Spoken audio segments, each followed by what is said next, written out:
Eliphant. So we do various things in gaming, from events to marketing to community management as well. And we run an event called GameStart in Singapore. So that's one of the big consumer conventions in Singapore, a bit different from Unite, which is more B2B focused. So today, in the panel, we have me, Melissa, who is from MediaPrima. I will get my panelists to kind of introduce themselves and tell you a little bit more about themselves because they do it better than me. We have Ling from Unity, Jia Ling, sorry. Jia Ling from GCube. From Adjust, we also have April and Jeenah on the panel with us today. So I think we'll start with Melissa. So why don't you introduce yourself a little bit and let everyone know what you do. Right. So you know my name already, and I'm from MediaPrima. So MediaPrima is a largest integrated media company in Malaysia. So we have TV, print, radio, but I'm from the digital side. So for my end, we look into internal IPs that the company has, and then we develop mobile games based on it. We also look into games that other developers have done and decide whether or not we want to publish it or if it syncs with our IP. So that's pretty much the gist of it. Hi everyone, I hope you're awake this morning. I'm not. Yeah, so I'm Xingyu. I handle business development for Unity and handling mostly the Southeast Asian market and media and entertainment as well as vertical. Hello, I'm Chia Ling. I run GCube. GCube is a game media that is for Indonesian players. We do new mobile game recommendations and game guides. And I'm also the program director for the first game incubation in Indonesia, working with Telkom and Agate, as well as Melon and Indigo Creative Nations. Hi, my name is Jeenah, and I work at Adjust, and Adjust is a third-party tracking company. And I am an integration engineer at Adjust, meaning that I work with a lot of different partners, including Unity and Facebook and Google and whatnot. And I make sure the data that is passed between our two servers is accurate and complete. And also, I don't know if you guys can tell, but I'm not from here. I'm actually coming from Seoul, South Korea, but I grew up in the States. Alright, so good morning everyone. So I'm April. So I'm also from Adjust. So I closely work with Jeenah. And so I manage the sales and business development for Southeast Asia in Adjust. So I closely work with partners like MediaPrima and all app game developers. And of course, I closely work with publishers as well, like Google, Facebook, to understand how we can collaborate and help the marketers across the region. So I think the reason why we have a women in tech panel today is because I think there aren't that many women yet. I mean, the technology and gaming space are still very male dominated in terms of the demographic of people working there. So I think do we have a new panelist? She's the host. Okay, sorry, we've just added a panelist. We're gonna introduce her now. So we also have representation. So we have people from South Korea, from Indonesia. Our new panelist is from Indonesia, Singapore, and Philippines, and Malaysia. I'm Cecilia from Indonesia. I'm marketing and community manager from Indigo Game Startup Incubation Program. Thank you. Okay, so I think maybe what we're gonna do now is talk a little bit about how all of us ended up here, right? Like, is this something you've always wanted to do, or did you just kind of end up here along the way? So maybe Melissa, you can start a little bit, like, what you're doing now, and how did you get here? I definitely didn't plan for this. So I came from a e-commerce company, Groupon, and then 2.5 years later, I decided to do something different. I went to MediaPrima, and at that time, I was in the e-commerce team as well. And then I was like, this is not right for me, and I wanted to quit. And then there was a new division that was started. It was called MediaPrima Labs. So this particular incubator startup within the corporate company was looking into a new way of monetizing their IP, so which is where mobile games came in. And then my boss was like, you want to try something different before you leave? And I was like, sure, why not? So aside from playing Pokemon Go, I had no experience doing anything else but like that. So it was quite an eye-opener actually to be introduced to so many different new games, different genre, getting to know people from the same industry. Yeah, so what I do now is that I look into the IPs, I work with maybe third-party developers to develop these mobile games, and then we also look into promoting these to clients in terms of branding. Yeah. Okay, so I actually didn't know about Unity before I joined Unity.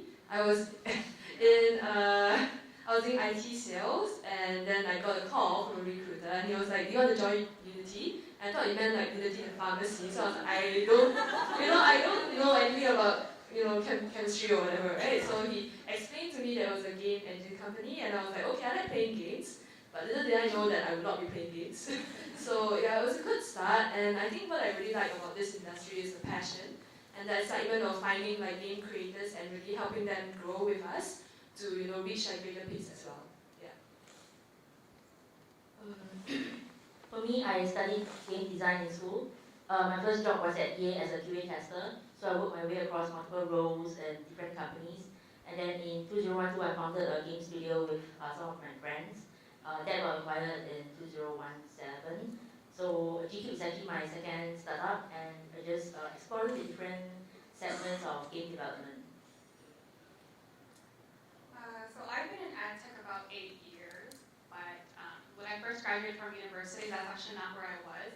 I think at the time, like other Asian Americans, we only knew about like medicine and law and finance. Yeah, so I actually went into finance for the first 4 years. I was in investment research, and then I kind of hit a point of like, oh, what am I doing? Why am I interested in this? My parents pushed me into it, and that's kind of when I came into tech, and I actually made a jump, and I moved to Korea, and I got lucky enough to work for a Korean startup that was actually in ad tech, and that's when I really jumped into this industry. And I've been here again 8 years. And after this Korean startup, I joined a network called GCube, which is American-based. It is a GSP, and then I went on to work at Adjust, where I am now. So have I always been in ad tech? No. And have I always had a tech background? No either. But it's been, I guess, a great ride, I guess, in this industry, and I think the possibilities are really endless here. So I'm glad where I am now, and I plan to stay with this industry, and I see the growth that can happen.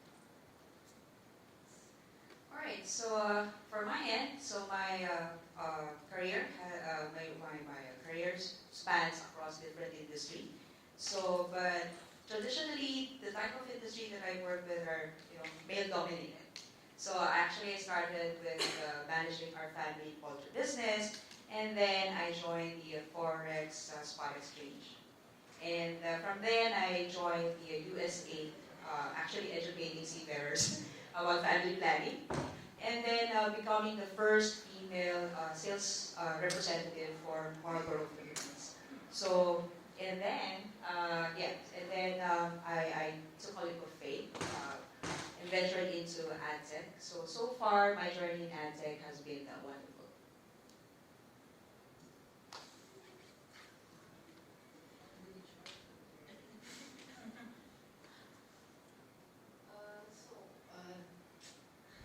Just introduce yourself a little bit and like what you used to do, where, how did you get here? So I start my career in esports. Actually, I start my career as an esports athlete for CS:GO, and then I retired for quite a while because I still taking care of my family business in property in Makassar and Kendari, Sulawesi. And then I realized that I'm not into the family business thing because that's too boring for me. That's why I choose to become a pro player in Jakarta. So I go from Makassar to Jakarta alone. And then I start my career from zero again. And then my last journey is, as esports athlete is WSG 2018. CSGO female, I won as a second place in there. And then I choose to retire and become shotcaster and streamer also. And I don't know why I end up in game dev industry also, but yeah, I quite enjoy it now. Seriously, because in Indonesia it's rare to find a woman in game dev industry. So I would like to be the first, maybe. Oh no, not the first, but well, Yeah, I would like to be one of the campaign women in Indonesia. Thank you. Okay, so I think it's quite interesting, a lot of us started in very different places and ended up here on this panel today, related to tech, related to gaming. So I think, and also all coming from different cultural backgrounds, different countries. You've mentioned that, there's very, very few women in the game dev industry in Indonesia. Maybe would you guys be able to share a little bit about what are some of the challenges maybe that you've seen so far in what you've done, and or even any good practices that you have seen in your respective countries and industries. Let's start with Melissa. Okay. I think generally we don't really see a lot of women in this industry. When I first joined, I was pretty much the only person, the only female in the team. And when I was being introduced to the different companies who are doing game development or who are in the gaming industry, the majority, 95% male dominated. So I think that's one of the biggest challenges that we have, that a lot of females don't really want to be in the industry because it's so male dominated. But it's not exactly as if like you're discriminated against. It's just that no one really comes into the industry. So I think that's the biggest challenge, to have more female on board the game trade. So I think I'm quite blessed in the sense that because in Unity we're actually majority female, so sometimes the guys are the ones who are left out, right? Yeah. So, but I think the challenge that I face when I go to meet clients is that sometimes, the technical folks don't take me very seriously because they think that, I don't know what I'm talking about. So they always, if I bring my field engineer with me, they talk to the field engineer, and they just kind of like look at me sometimes, just be polite. But, I think it would be good if, we kind of can push that image that women also understand tech, and that, we can be like equal partners as well. Yeah. For myself, I see that as a big problem, especially in Indonesia, because we've been doing spending a lot of our time in Indonesia. So I'm actually doing a talk later on why there's a lack of female co-founders from Indonesia later. So exploring why we feel that why women are struggling to be a co-founder for a gaming startup in Indonesia. Basically, one of the main problems that we see is actually cultural. It's not easy for a woman to step up and say that I want to be a co-founder or I want to enter the game industry, where we know that about 90% are all males. So this is one of the things that we see across. Even in Singapore, there's very few female co-founders for game startups, and it will be good to see how we can actually change that. I also had a very similar, experience as you women, as these women here today. I think there are so many times I go into meetings where I'm one female or one of the few females there, and maybe because of my title, it has like a physical component to my title, integration engineer. So when I go into these meetings and I go with a male counterpart, oftentimes they'll automatically assume that my male counterpart is the one with the tech expertise. And when they hear that, I am the one with the tech expertise, they'll be like, oh, that's surprising, that's really cool. And then, I think in the beginning, I was like, oh, yeah, that's cool. What a great, I have this modular role, that's really awesome. But I think as time progressed, I was also thinking, why is this unique? Why is this like a modular career? Why is this cool? And I think because of these different perceptions that we have, there is that class ceiling in there. And I think that is also a reason why there is some barriers in terms of why maybe women don't feel like this is an industry that they can go into, that they can excel in. So I think those are some of the barriers and issues that I have faced and that women are facing. Yeah, so very similar as well, especially in sales, right?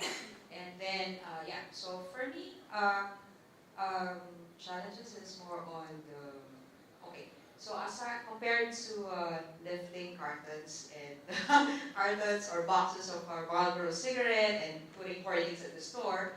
So far my AdSec experience, my AdSec journey has been less stressful, but of course it comes with its own challenges, right? As you rightly said, once you are in the AdSec solution sales and you're women, then of course there's always a question in terms of your technical know-how. How are you going to deal with it? How are you going to close the sale? But of course for sales, end of the day, you still have to close the deal. So to me, it's actually we call it consistent revenue numbers and putting across your point of view aggressively is actually works better in such scenarios. So, as Chia Ling say, in Indonesia, it's hard for a woman to like taking the role, like important role in everything, exactly everything. Because sorry to say, but Indonesia is like quite sexist, as we know actually. But it's nice to see that we have like a vice president, also a woman, Mr. Megawati. But if we talk about my journey, I used to be the only one woman in my team. So yeah, actually it's like quite challenging. Especially when we do a tournament, they see like, oh, she's just a girl, she's just nothing. But well, sometimes we just can shut men with our skill. So yeah, yeah. So yeah, actually, I can't really laugh. I cannot say anything. Thank you. Okay, so you're saying that last time in your CSGO team, you were the only female player, the rest were guys?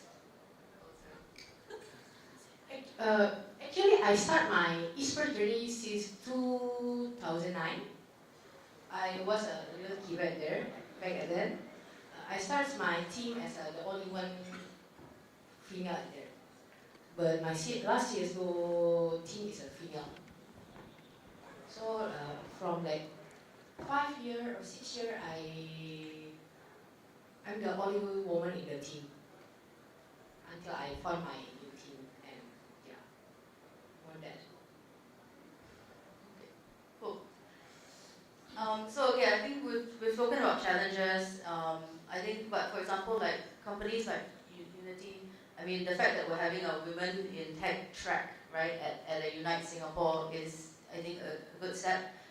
Personally, I'm a bit conflicted about having women-specific panels and stuff, because to me, in an ideal world, you know, everything would be even and balanced, and you know, we would generally not have a women in tech panel, we just have a panel, right, talking about what people do. There would be both male and females on the panel.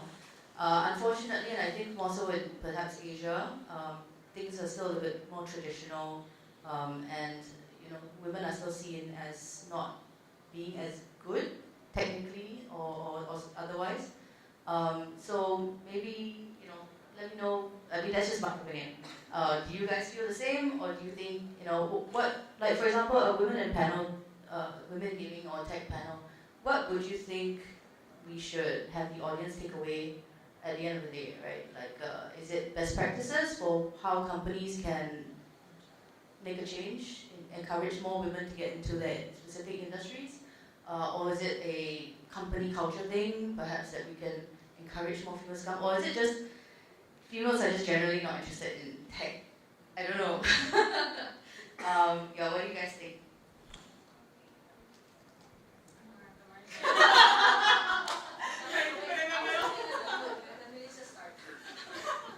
Sorry, Melissa, because you're sitting next to me, right? So you always have to start. No. Okay. Oh gosh, the key takeaways that I would hope that everyone in the room has. I think there was, Elicia, there was a lot in in the statement that you had just made.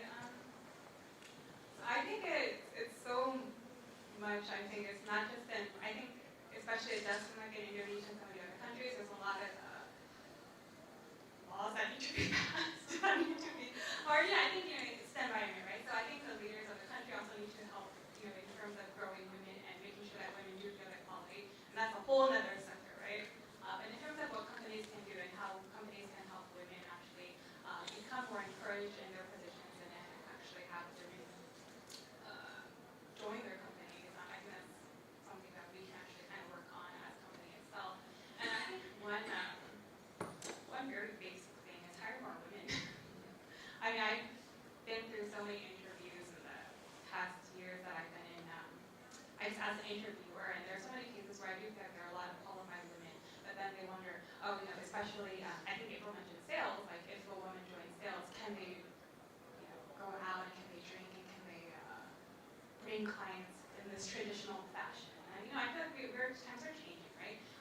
every deal has to be made over a cocktail or drinks or whatever. So I think in terms of accepting how women are able to work in that aspect as well, and maybe not join the bros club and maybe not have those kind of traditional backgrounds, I think, or not backgrounds, I guess taste or preferences in terms of how they make the sound. That's very important. And as well too, mention I guess because I'm in tech as well, and my position is in a technical position.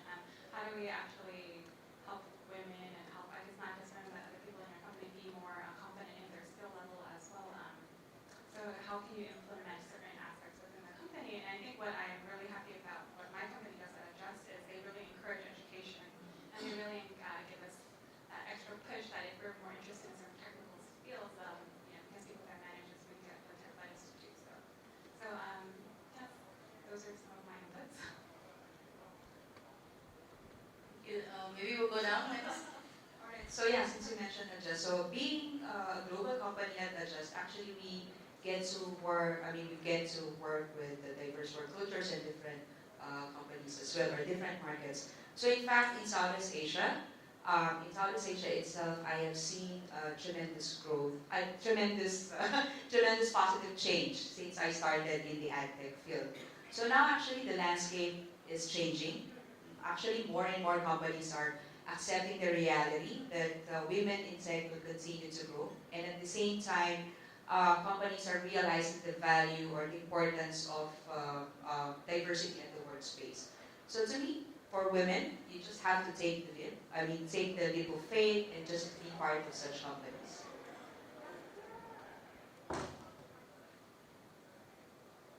Excuse me, can you repeat the Maybe from your point of view, it's more like, especially in Indonesia, like what do you think tech companies or can do to encourage more women or be more supportive of women joining the industry? Actually, for me, I think Indonesian women should be brave to speak up and stand for their own will, I think. Because a lot of women in Indonesia, they are too afraid to chase what they want or do what they want because they think, men dominate me or something like that. But I think Indonesian government also need to encourage women also, because all the law that I see now is like just making women more, I don't know what the right words to say actually, but yeah. Because I think in Indonesia, women just seen as an object. I'm sorry to say that I'm Indonesian, but that's the truth.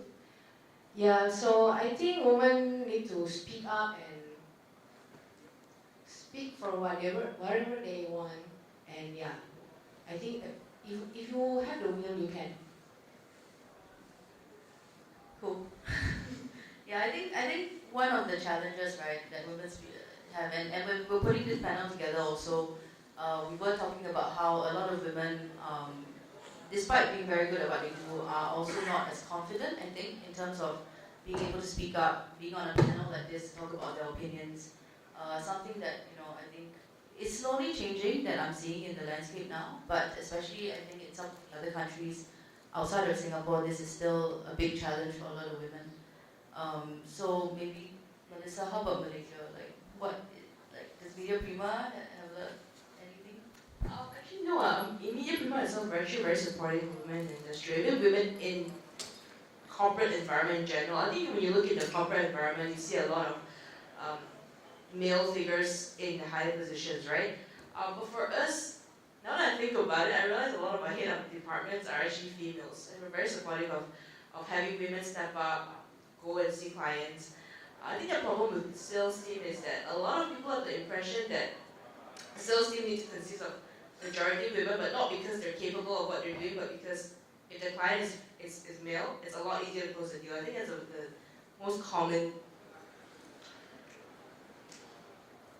idea that people have. Yeah, and I think that should change. I think that women should be in any department, any career that they want to be in because they are capable of it, not because of their gender. Yeah, so I think MediaPrima is in that sense very supportive of it. Yeah. Unity, when we are doing hiring, we actually do like more blind hiring. So like we look more at your skills rather than your gender or your background as well. So I think that's really important. And what I see in meetings as well, so this is something I've learned as well, to actually ask people. So if you see people being quiet, and I see mostly women, sometimes when we're meeting with a lot of guys and they're all tech people and they just kind of talk over you. But I think it's important as guys or even women to actually kind of ask the quiet people, what do they think? Because sometimes they have great opinions and they're not being heard. So I think it's important to give everyone a voice, and that's why we actually had this panel today, as well as the Women in Tech, how to say it, like, what was that thing? Track, yes, sorry. Yeah, it's a bit earlier one. So, it's important to kind of bring the voices that were unheard before to the front so that they can be heard by everyone. I agree with what Elicia said just now. So, I think one of the first steps is, like what Simi mentioned, Unity is doing all these women in games track and for female speakers to share their experiences. So I think one of the first steps is to empower women with knowledge, sharing experiences of what roles they can take in the game industry in different aspects, from marketing to sales to being an engineer. So there are a lot of different roles that you can take. Maybe if we share more, if there are more female speakers in game conferences throughout the region, it will be a first step for more women developers to see that they can actually have a future in games industry. Okay, so I think all of us being women in the tech space, I would say, of course, in an ideal situation, governments and company management would, take a top-down approach, but unfortunately that doesn't always happen. So I think maybe as women ourselves in the tech field, what do you think we or our counterparts can do, to kind of make it easier for other women to join the industry? Like, do you think, I don't know, like within our own teams, maybe we can create a more welcoming space? For example, like with Unity, they make sure they blind hire, or some companies even have specific quotas, right, where they will try to fill with women instead. Like, do you guys have any opinions? Like, do you think there's anything that we could do ourselves, or on our level, rather than hoping that somebody up there kind of helps?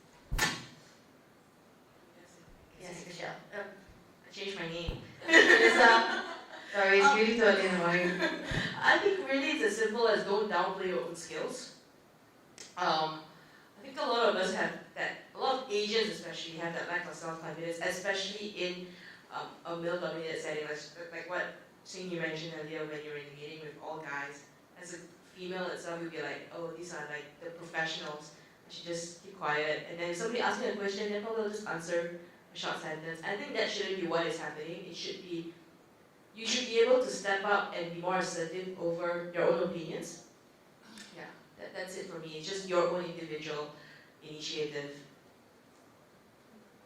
I feel like I might repeat myself because I think like what I personally started doing is really kind of like noticing the people who are quiet and just kind of like asking them what their opinions are. And I also do think that in the future I hope that we would not have like Elicia mentioned, not have specific tracks for women, like more have a diversity panel. That would be interesting as well. Yeah. Yeah, she should have a Next guy. time we should get a guy. Gay guy, gay, trans, gay, like a more like a wide, diverse panel would be pretty interesting. Yeah. For myself, I make it a point, like we were running a roadshow for the incubation, so we were talking to a lot of indie studios all across Indonesia, and I found it most effective if I were to talk to the students that were attending these roadshows. So starting from students who were interested in game development, I realized that there were more female students nowadays who are interested in game development. So I make it a point for myself to actually talk to them, to encourage them more about what they could actually do in the games industry. If you are an artist, then what are the possible paths that you can explore as you move on to throughout your career. So I think for myself, that's the first step that I would take. I think that's a general point. Maybe create a sense of more of a camaraderie amongst females within your team, within your company. Sometimes I feel like upper levels, I guess, the higher you go on, I think there seems to be some sort of quota for women in positions of power, and I feel like that can come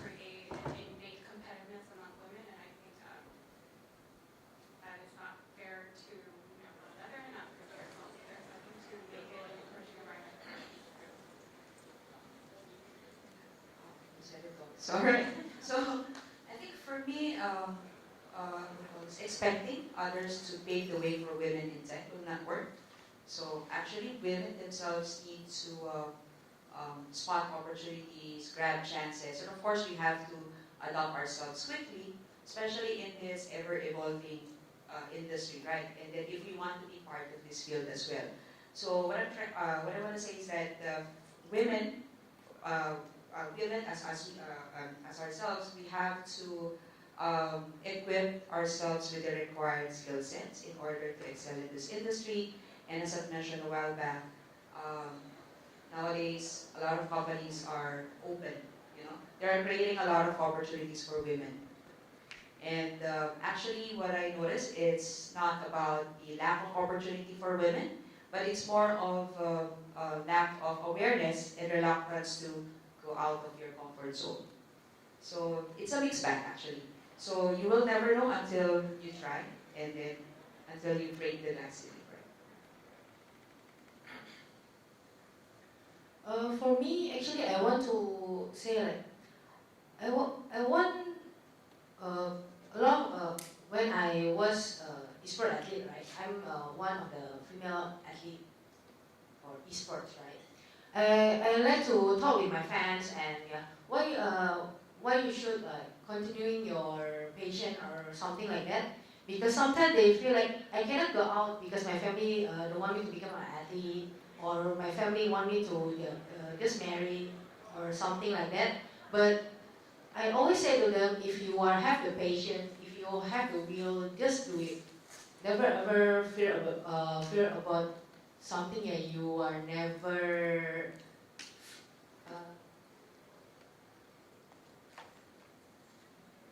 trying. Yeah, actually because women in Indonesia especially, they are living in fear. Like men or older people always like threatening women like, you cannot do this, don't wear that, don't do that, because they're gonna do this, do that to you or something like that. But actually, there's nothing wrong with the action that sometimes women do in Indonesia actually, like playing games in internet cafe. I have the experience like my mother suddenly come to internet cafe and pull me up to beg. Yeah, actually because I'm the only one girl who played in internet cafe, especially I'm Chinese. So yeah, they said it's wrong for a girl to play in internet cafe while a lot of men are there or boys are there. So I want to encourage women in esports industry, especially for like in general. I want them to just like don't think because you're a girl you cannot do this or that, because that's a sorry bullshit. Thank you. Okay, I think as a fireside chat, we also want to hear from the audience. Like, if any of you have any questions for any of the panelists here, feel free to just raise your hand and let us know. We would like to also, let us know if there's anything you'd like to ask anyone. It could be specific to what their role is. It could be specific to their experiences as women or just as employees or working in the industry. So do feel free to join the conversation anytime. Like our extra panelist has just joined us, so no problem. There's a lot of seats here. Yeah, there's also a lot of seats. Like you guys are sitting too far away, man. Like seriously.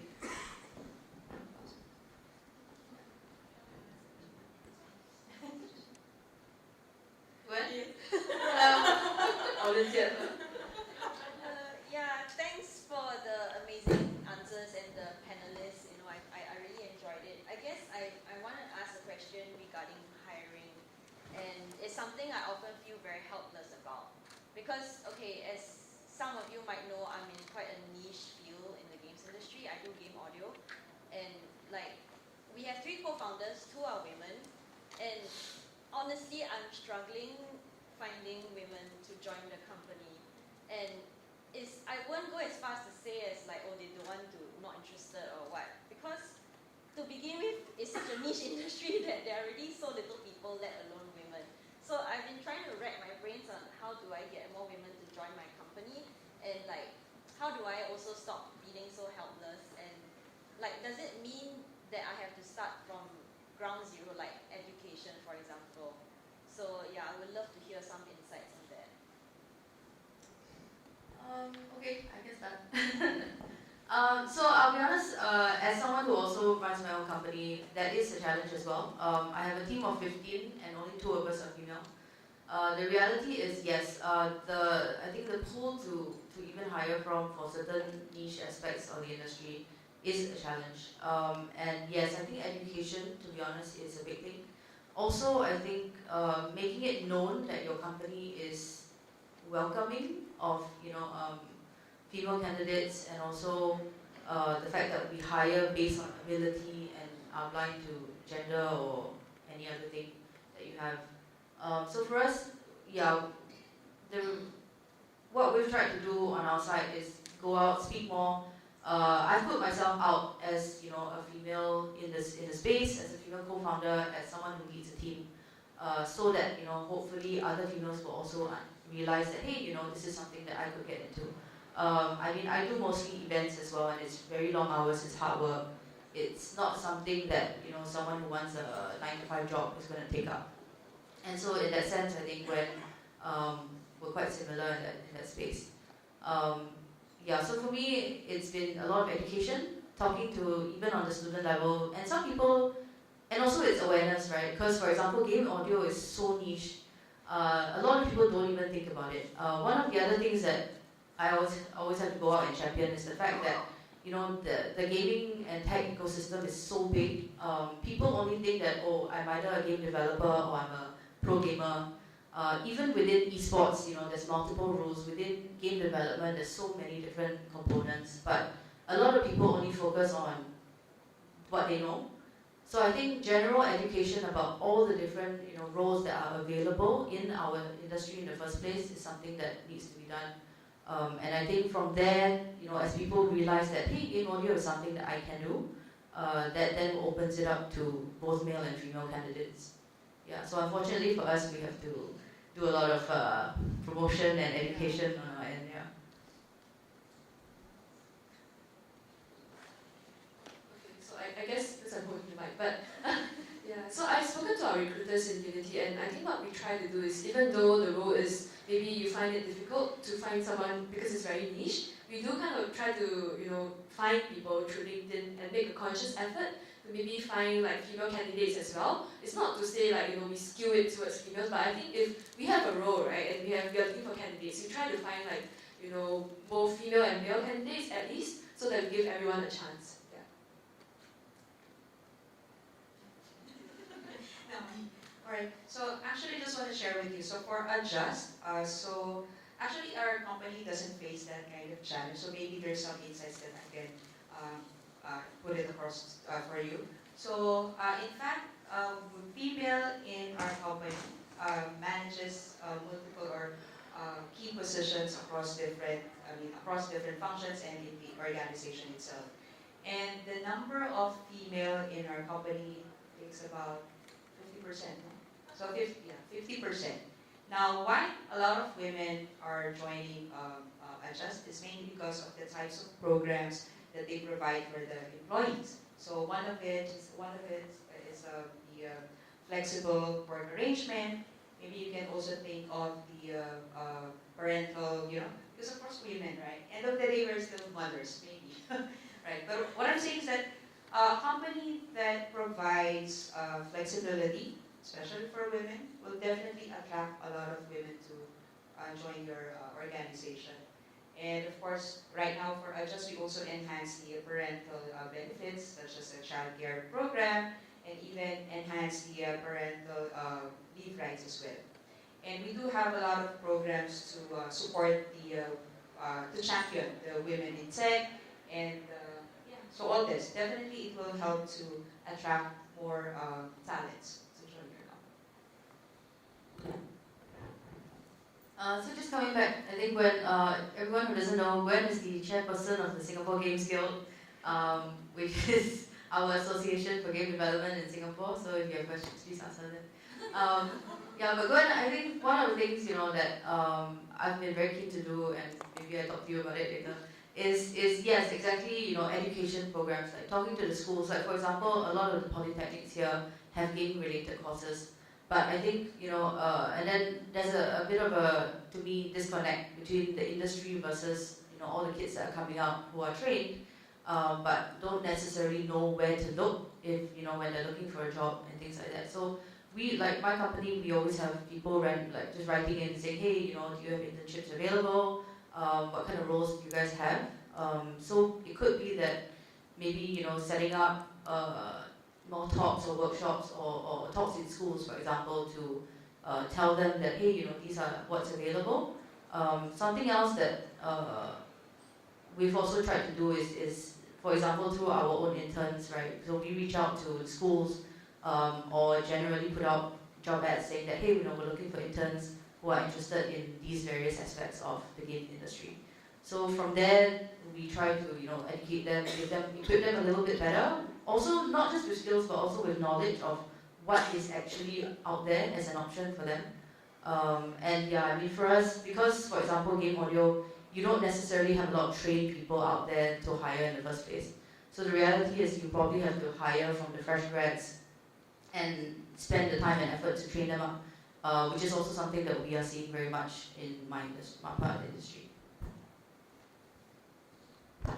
Any other questions? Yeah, actually, you guys feel free to ask as well. So I think maybe for everyone in the room and the panelists as well, I mean, because we mentioned hiring, and do you think the existing pool we have for our industry right now, there are more experienced males here, and for women to actually enter our industry, is it more of a ground-up approach?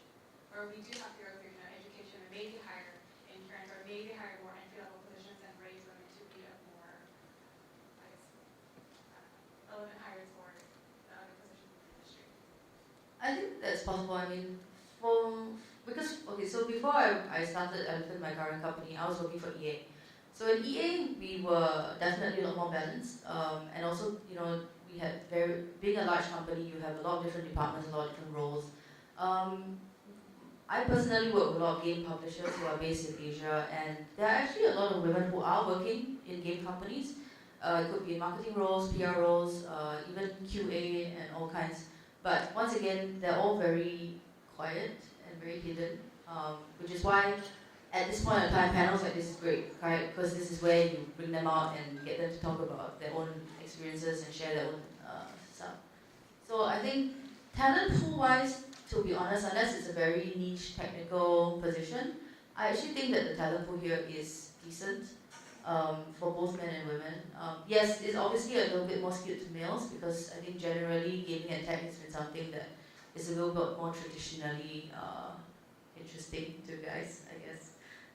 But I do see that changing a lot. Like in the last 5 or 6 years, I've come across a lot more women in various positions in the industry, from small companies, indies, as well as the big ones.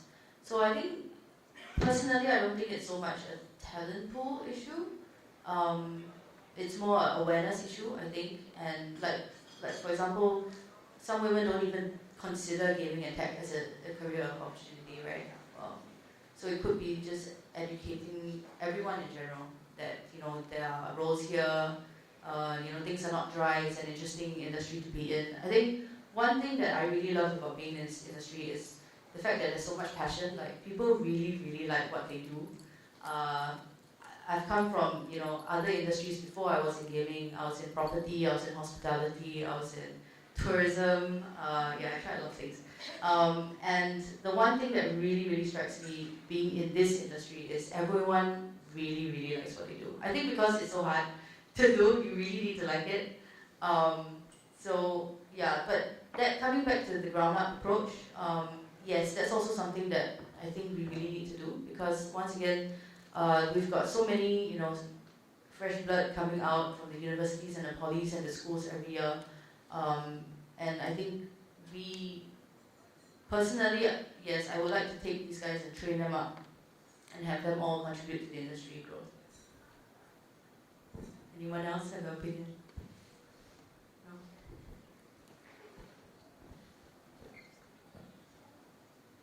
I just thought about about this, but I think it would be great to maybe have a mentorship program in addition to the education side. Because I think when I first started, there weren't many role models. I think I'm lucky because my boss is female, so but I think it would be great if you have more like female mentors coming out to share the story and sharing how they got through the challenges. I think that's really inspiring. And this kind of panels really kind of like make me feel empowered to go out there and do what I need to do in a way.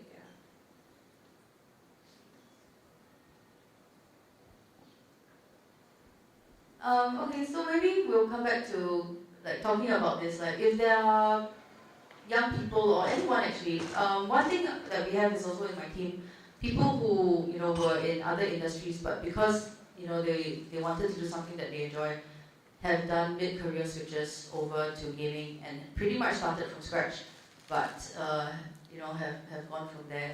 So, for example, if there's anyone who would like to get into your respective companies, industries, roles, what kind of, I guess, what do you think they would need in terms of skill, in terms of even attitude? What would you think would be necessary to essentially do what you do? Be a female, no, I'm kidding.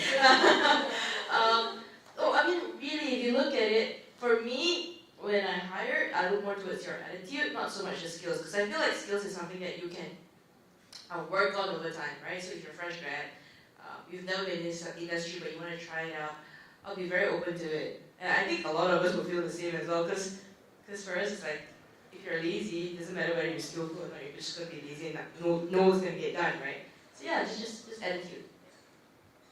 So you stole the words right out from my mouth. Yeah. So recently I started interviewing folks and I realized that much more important is the attitude and the willingness to learn. I think when I first started, I also had zero background in gaming. I thought Unity was a pharmacy, so it is a pharmacy, here, but yeah. So it's important to kind of have a positive attitude, even though there are like challenges. You try to maybe ask people around you, and that's why I think mentorship is important, and also just basically be positive. Yeah, for me, I interview a lot of people throughout my career. So one of the main things I like to do is always to interview them at cafes where they're service staff. I like to observe how they interact with the service people. Because to me, that's what's important, like the attitude, your skills and everything I can teach you if you're willing to learn. Of course, there are a lot of things for you to learn. It doesn't matter if you're male or female. For me, attitude, very important.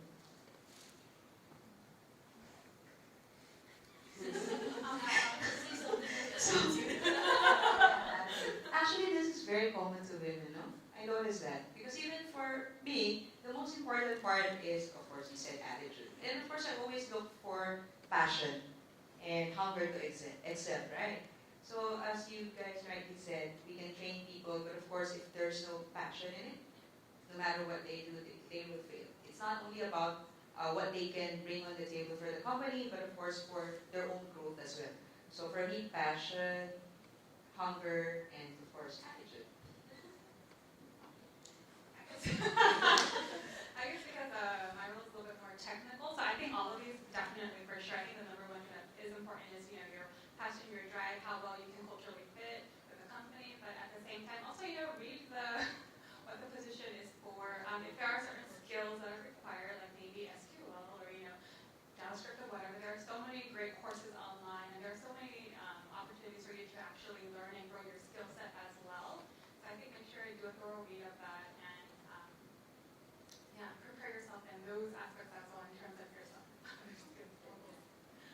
Yeah, since we're talking about resources, so for anyone who's interested to learn more about technology, then feel free to visit our blog, just on our website. I promise you guys, so this is the best resource for technology, what's happening in this space, if you really want to get into this field, for sure.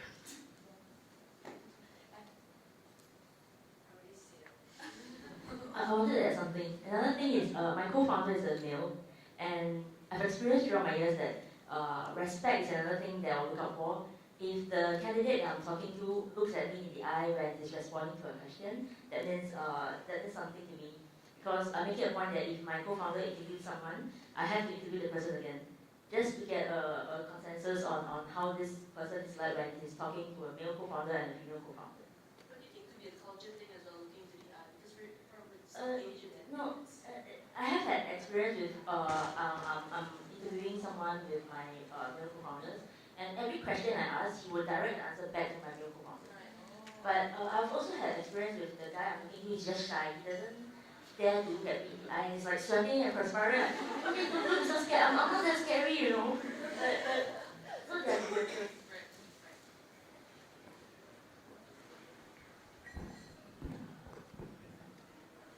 Anyone looking for a job? Okay, that one.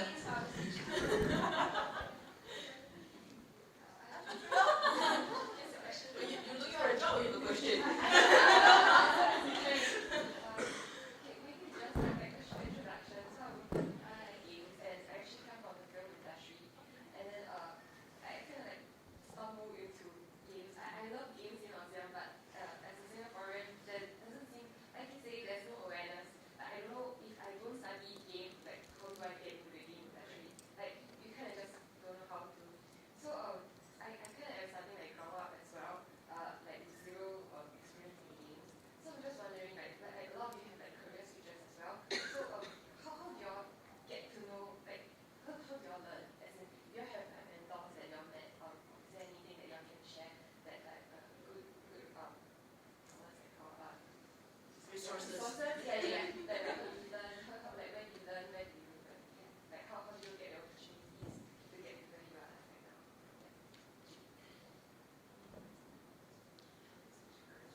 Okay, so I guess I'll start.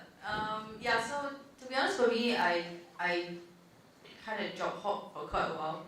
I did psychology in school, and then what? Well, I don't know that I did psychology. Okay, cool. Yeah, and then I ended up doing F&B for a while, and I ended up doing hospitality, research, all kinds of stuff. And then I went into web and e-commerce stuff. And then along the way, and I've always been a gamer. I've played games since I was like this high. But I never thought that it would be a career option. I think because just like my parents, typical Asian, go and be a doctor, go and be a lawyer, what are you doing with your life, stop playing games. So then a friend said, oh, there's a position at EA and they're looking for a web developer. I said, oh my god, I'm going to apply for it now. So luckily I got the job. But yes, I'm very lucky, I think, that I had very good bosses and very good mentors. Also because I knew that I was starting from, pretty much nowhere. I worked very, very hard. I did a lot of research. I talked to as many people as I could in the industry to kind of understand, how does this thing work. The games industry is very unique in terms of a lot of things that we do here are not what the corporate world normally does. So yes, I would say if you're able to find mentors or people that you feel you can speak with or who can give you advice, feel free to look like all these people here have lots of experience. You can kind of talk to them later. Yeah, we also have resources, for example, like Singapore Games Guild, something that Gwen is spearheading. They're quite new, but what she's trying to do is also bring the industry together so that, for example, people who are new to it or are just entering it will have access to potentially talk to someone or resources online that they can research. So do your research, talk to people, come for things like this because you really never know who you're going to meet. I've met some of the most important people in my gaming career at random conferences or events, so you really never know. Yeah, I think similar to her as well. I joined the industry with no technical experience. And in my current company, really there is no one at all who knows mobile games, who knows technical stuff, because we're a media company, right? So I have to find my source of information or mentorship from a lot of other people out there. So it's not as if there's a formal mentor-mentee sort of relationship, it's more of okay, I go to a conference, I talk to more people, and I learn different things, and maybe there's a term that I never know about, and I just go and Google it after that. Google's your best mentor, really.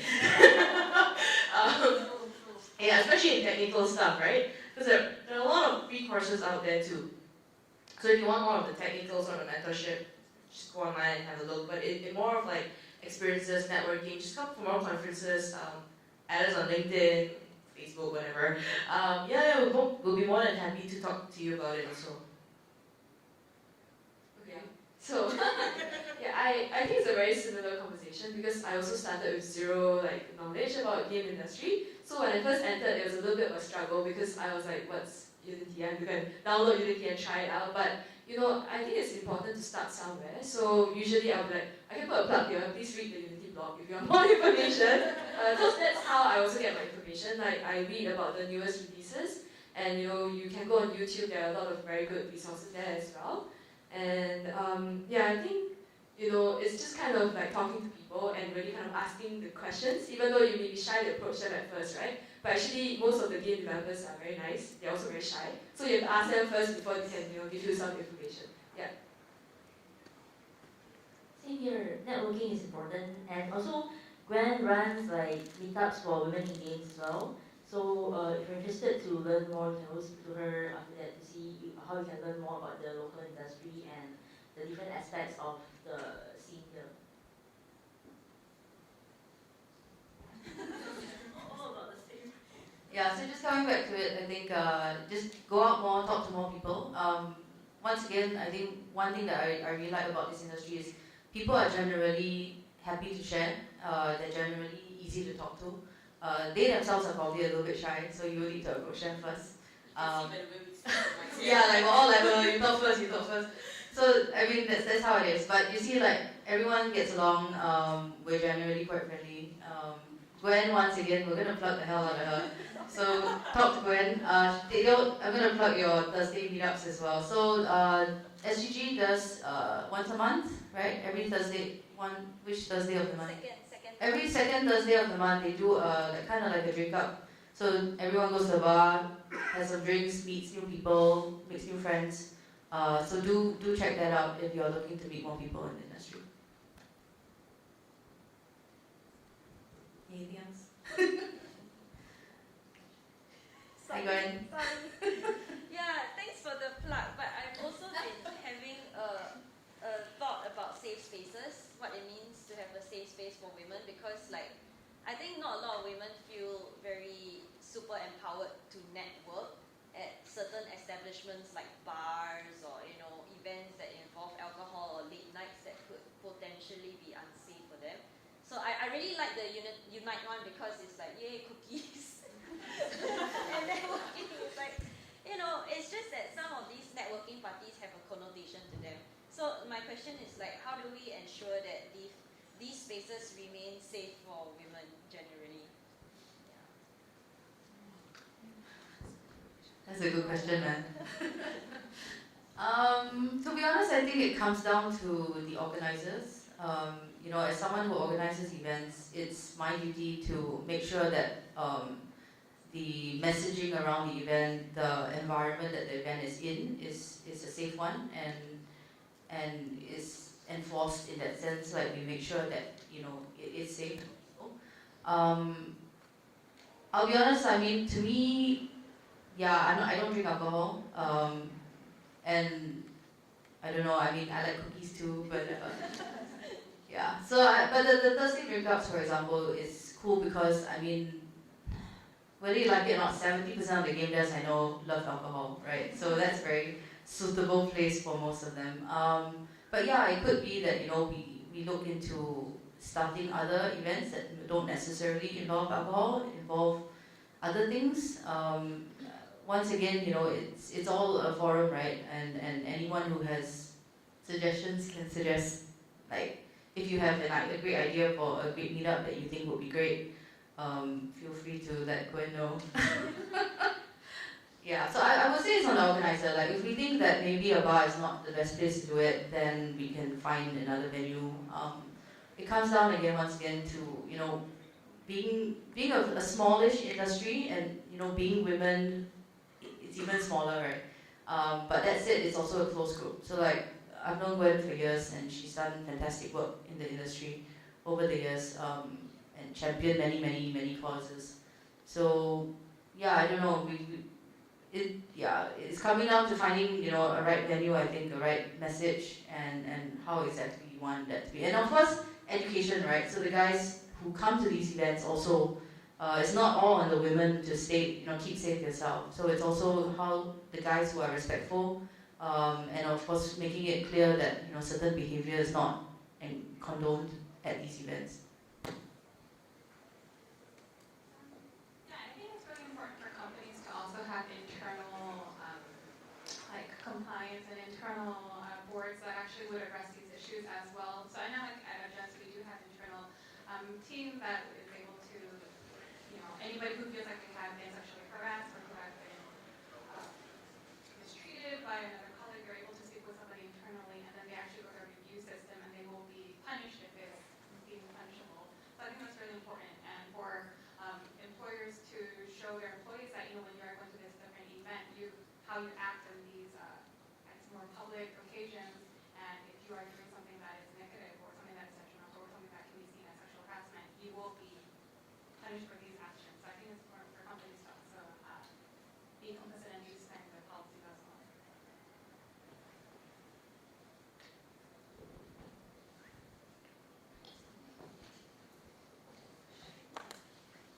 Hello, yes, at the back. Hi, Daria. Daria, okay. Okay, this might be a little bit far-fetched, but what does the panel think of implementing quotas, gender quotas for company, listed companies' boards of directors, as well as in parliament, like some European countries have done.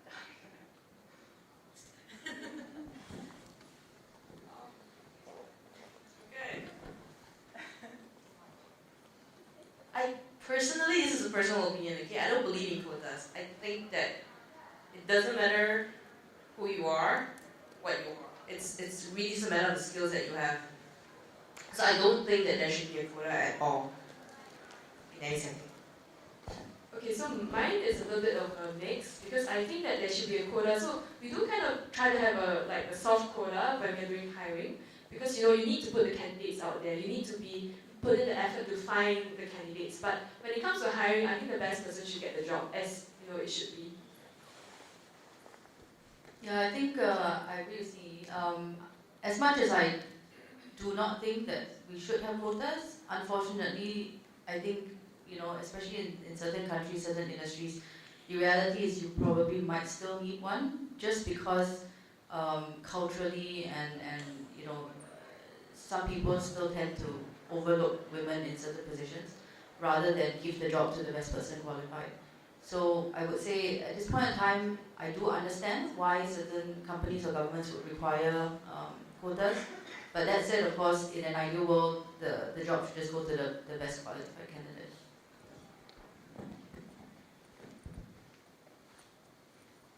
Any other questions?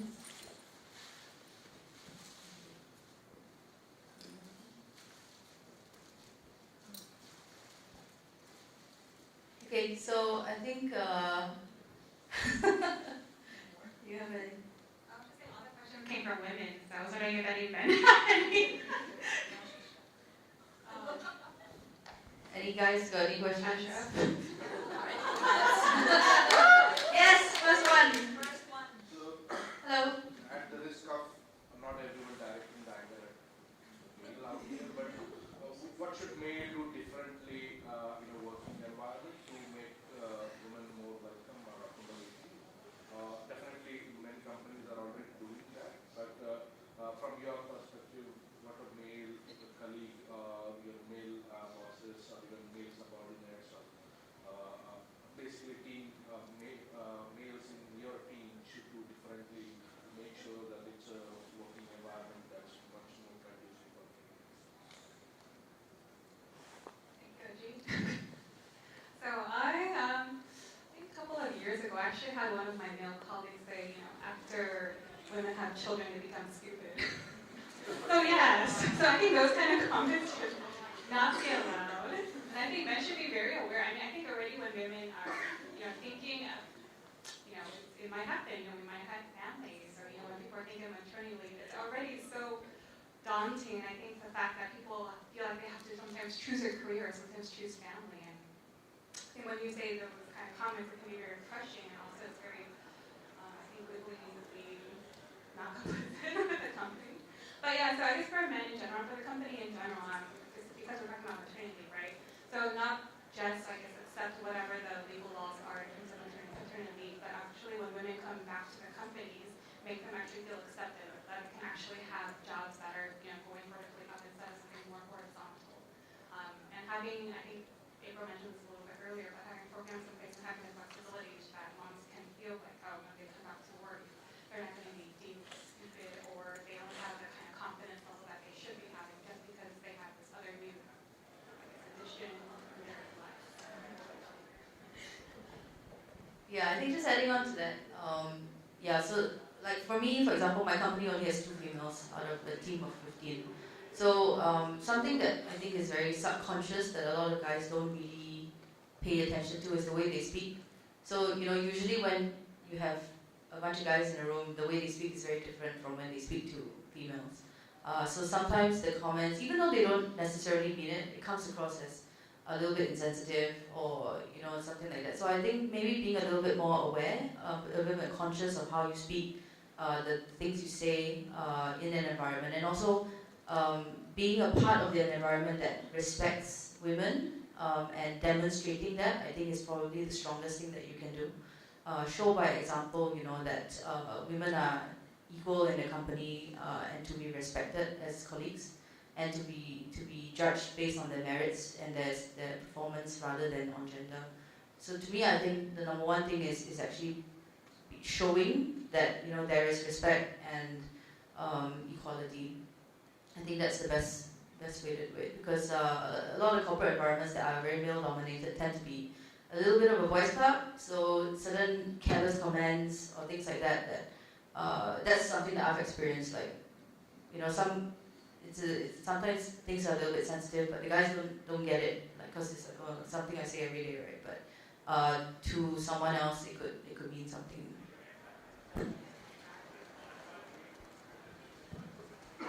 Okay, I think we have about 10-15 minutes to go. Does anybody have?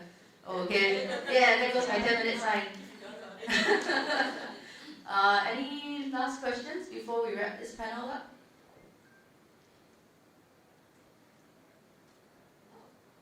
Oh, hello. So we are an indie startup. So we are 5 males. We're always looking for, we're very open to hire female for our team. My question is, how do you make your company attractive to females? Yeah. What would you guys like? What would you? Like how can you, Okay, Jenny, you wanna go? Yeah, so my previous studio, we had 5 co-founders, 4 males and I'm the only female. So when we built our company, we built it with a culture in mind. We defined what type of culture we want our company to be like. So for us, it was a no asshole rule. So basically, we treated everybody the same. And yeah, I believe that if your studio has a culture whereby people see you as, you'll be able to attract professionals to work for you or with you. It doesn't have to be specified to male or female, because you can keep an open mind to when you are doing recruiting. But just, I believe setting a culture will be the first step. Yeah, I think culture definitely, but in order to, I think, let people even know that you guys are open. So for example, if you're putting out job listings or anything, like for us, we make it a point to actually say that, we are equal opportunity, doesn't matter what background or whatever you have, we're open to anyone to apply. Also, I think, for example, when we portray or put the company out in public, we make sure that our messaging is inclusive, and we don't look like we're biased towards anything. Hello. Yes. Late joiner. Actually, wanted to be really late. I actually have a question regarding networks of female tech in the region. So I'm from Sweden. We have, a lot of the networks. I'm often the first female on the all-male teams. This is my 3rd startup. So I would actually like to hear what kind of initiatives you have in this region that you could maybe share with us here, such as, if I give you a couple of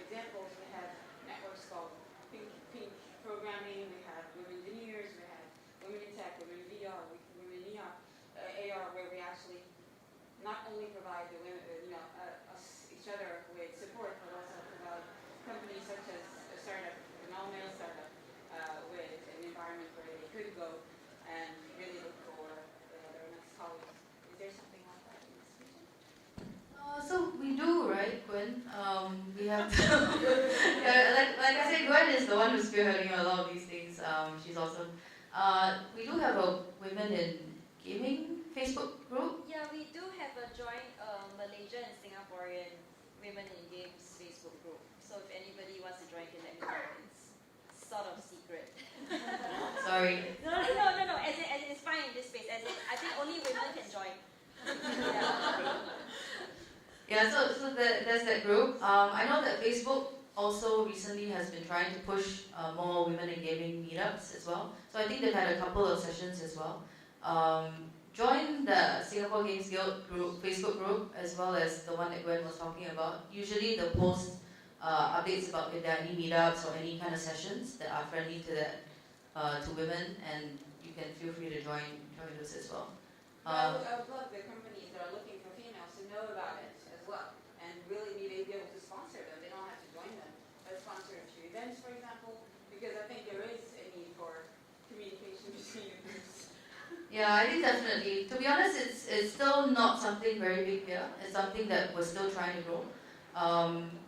Yeah, so therefore, any kind of support, or if you have anything that you'd like to spearhead, please feel free to talk to Gwen, talk to me, and we can definitely look into starting something. Any other questions? Do you guys have any questions?